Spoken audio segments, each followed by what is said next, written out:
So VIX 100 1S kama ambavyo tulikuwa tumechambua jana, katika hii zone tuliona inatupa taarifa ndani ya weekly kwamba ni zone ambayo trade yetu ita execute a bullish momentum. Sasa kwa nini? Kwa sababu ya vile ambavyo hii body ili close above the candlestick na body ya hii candle ambayo ilikuwa nearby.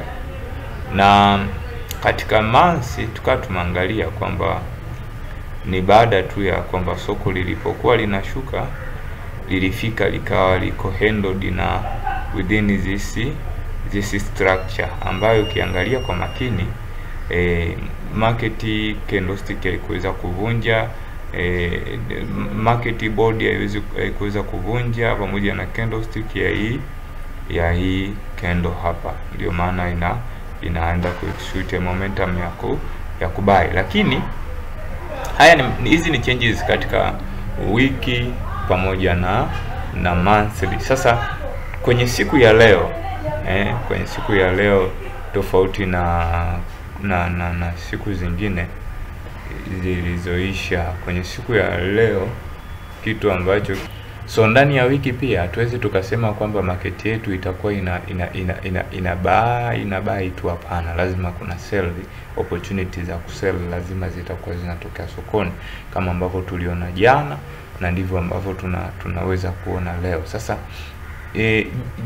hii opportunity ya leo ndio inaonekana vizuri kwa namna ambavyo candlestick zimekuwa formed hapa. Ukiangalia vizuri hapa hii kupredict momentum ya hii candle ni baada ya kuangalia hii candle imevunja below the stick na body ya hii previous candle hapa, na hivyo kuweza kutupa opportunity ya kuweza kuona moja kwa moja lazima sokoni kutakuwa na entry za kusell. Sasa tukishuka kwenye H4 hapa, kwenye H4 sasa hizo entry za kusell, sehemu ya kwanza ambapo tutaweza kuzipata ni kwenye hizi candle mbili hapa. Yani kuijua momentum ya hii soko wapi ambapo itaanza kusell, entry zake zimo ndani ya hii structure. Entry zake zimo ndani ya hii structure. Obvious inawezekana soko limeshaanza kusell hapa. So tunatakiwa to deep down kuweza kuziona sasa hizo entry zipo wapi. So sasa hapa ili tuzione sasa hizo entry, twende pamoja tunaiangalia hizi candle jinsi ambavyo zimekuwa formed hapa, then tunafuatia hii movement ya hii candle ili kuiona ni wapi ambapo itaanza kusell.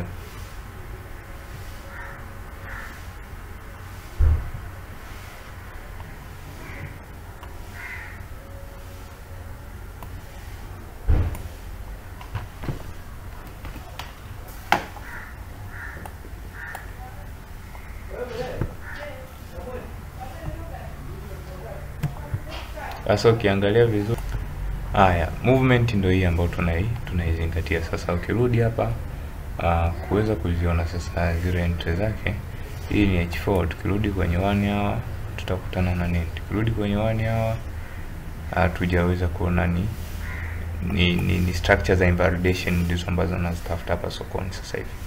So tukirudi hapa sasa kwenye 15 minutes, mimi moja kwa moja natafuta invalidation structures sokoni. Kwa hiyo nitakuja nisikute hapa hii ni normal invalidation point, this one hii ni normal invalidation point, na hapa ndipo kuna retest ya invalidation. Maana yake ni kwamba kama inafanya retest inaweza retest hapa au inaweza retest below the candle. Kama ingekuwa na stick inaweza retest kwenye stick ama kwa juu yake. Sasa unaweza kuona market imefika imeretest kwenye candle. Nataka nikuonyeshe vizuri hapa jinsi ambavyo imetokea. Kuna candle hapa, yes, can you see? So market imeretest kwenye candle, can you see? Ndio kitu ambacho kinatokea sasa. Maana yake tungewahi before, maana yake tungeikuta sasa tayari tungeikuta bado haijaingia, lakini sasa tunakuta tayari imeshaingia. So baada ya kuwa imeretest kwenye candle, obviously inaweza ikaendelea kusell na mimi naweza nikaingia trade yangu. Sasa nitaingia trade yangu baada ya kuwa nimeshapata confirmation kadhaa kwenye hii trade. Sasa so kwenye trade yangu hapa obviously baada ya kikuwa kimefanyika hapa, nitazitafuta confirmation ya kwamba nitapata confirmation gani. So confirmation ambayo naweza kuipata mimi ku execute trade ni hapa, ya kwamba baada ya kuingia body ime close below the body and the candlestick here, body motion ya kusell. So confirmation nazipata kupitia candle mbili, ya candle ya kusell na candle ya nini ya kubuy decision. So execution ya trade yangu itafanyika from this point here, ambapo nitakuwa nimeiona, then CL yangu au stop loss itakuwa hapa, itakuwa hapa. Kwa sababu trade nimeshaichelewa, maana yake naonyesha jinsi ambavyo ingekuwa bado nipo nayo sokoni. So my first TP, sasa first TP yangu itakuwa ni hapa. Kwa hivyo lazima soko tulifika hapa, lazima. Na second TP yangu itakuwa at this point here. This will be my second TP. So katika hii sasa eneo nikiwa nimeingia na entry zaidi ya moja, okay, market bado ina run, so itaendelea mpaka ifike huko, lazima, it is possible. Sasa market ikiwa ina run hapa, maana yake inaweza kama nimeingia na entry zaidi ya moja, kwa sababu nalijua soko, kwa hiyo entry inaweza kaa nazo 3, okay. So first one TP ya, second one TP ya, na neli zingine hizo. Haya, kwa tunaenda pamoja. Unaona soko nimekuambia lazima litafika hapa. Kwa lazima litafika, litaingia hapa, litaingia hapa, litatoka na TP zote mbili. Na baada ya kutoka na TP zote mbili, sasa nimebaki na entry moja. Nitaiacha na nitaibreak. Sitaibreak even, nitaiacha sell yangu hapa na hiyo entry itaendelea sokoni. So ni trade ya leo. Endapo sasa hiyo entry ambayo nitakuwa nimeingia nayo itaendelea kulani na soko, unaona imeshagonga hapa first TP, unaona. Kwa hiyo itakuja kutafuta namna itafika mpaka kwenye second TP ambayo ninakwambia lazima ingekaa hapa. So trade leo inaweza kaseli kwa muda mrefu kidogo sokoni, lakini mimi at least niwe nimeingia kwa hizi TP mbili hapa, kwa lot ambayo itakuwa inanisaidia sokoni nione na faida nzuri, okay. Then nitaiacha hiyo entry moja ambayo yenyewe sitaipa lot kubwa, ili kusudi kije ikatoka sokoni basi isinipe hasara kubwa. Kwa market yangu itaendelea obvious.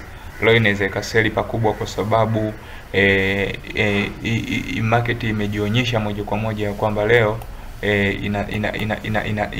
imeonekana leo lazima ita execute sell momentum kubwa sana. Maana yake sasa momentum nzima ya soko katika kuseli leo tunaweza tukaiassume kwamba lazima itafika hizi position hapa, itafika this one, hii position, ama below one hii hapa position. Lazima sell yangu move kiwango hiki, okay. Yeah, hii ni VIX 101S kama ambavyo tulikuwa tumeiona jana, na leo ndivyo ambavyo inaendelea kufanya vitu sokoni. Unaweza kufuatilia mwenyewe kwenye MetaTrader 5 yako, una market nini inafanya. Unaweza second TP tayari imeingia. Haya, unaziondoa zile entry zako mbili, unaacha moja na run. So see you kwenye trading journey nyingine.